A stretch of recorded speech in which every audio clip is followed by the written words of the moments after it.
Samantala, patuloy pa rin ang pagbebenta ng benteng bigas sa kadiwa ng Pangulo kabilang ang iba't ibang murang gulay at prutas. Alamin natin ang detalye sa report ni Carlo Candelaria live. Carlo?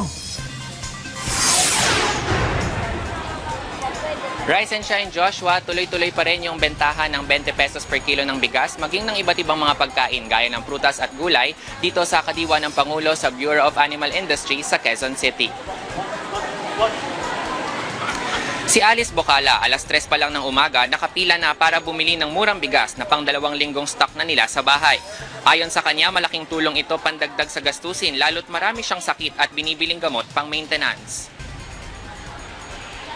Bumili pa ako ngayon para makabili ng bigas, 20. Ito lang po ang makakaya namin bilhin. Wala, bigas lang. Eh, pamasayos lang namin, eksakto lang. Bukod sa 20 pesos kada kilo na bigas, mabibili rin dito sa kadiwa ang iba't ibang pagkain gaya ng mas murang gulay at prutas at mga delata. Ang bawang mabibili sa 130 pesos kada kilo. Sa sibuyas, 70 pesos ang pula habang 60 pesos naman kada kilo ang puti. Ang kamatis at repolyo nasa 45 pesos ang kada kilo. Ang ampalaya at cauliflower parehong nasa 100 pesos per kilo. Ang talong nasa 75 pesos per kilo. Broccoli 140 pesos per kilo. Ang pechay 65 pesos per kilo. Lettuce 180 pesos per kilo. Patatas 70 pesos per kilo. Labanos 95 pesos per kilo. At sayote na nasa 50 pesos per kilo. Habang mabibili ang sitaw sa 45 pesos per tali. Mabibili rin dito sa kadiwa ang mga prutas gaya ng avocado na nasa 170 pesos per kilo, mangga na 130 pesos kada kilo, saging na lakatan 75 pesos per kilo, saging saba 55 pesos per kilo, suha 120 pesos per kilo at papaya na nasa 60 pesos per kilo.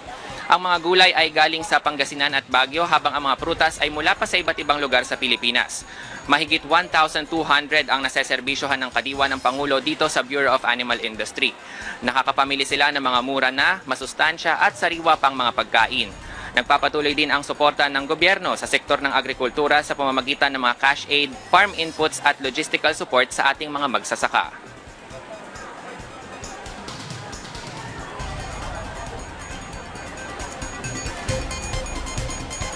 Samantala, Joshua, bukas ang kadiwa ng Pangulo dito sa Bureau of Animal Industry mula alas 6 ng umaga hanggang alas 2 ng hapon.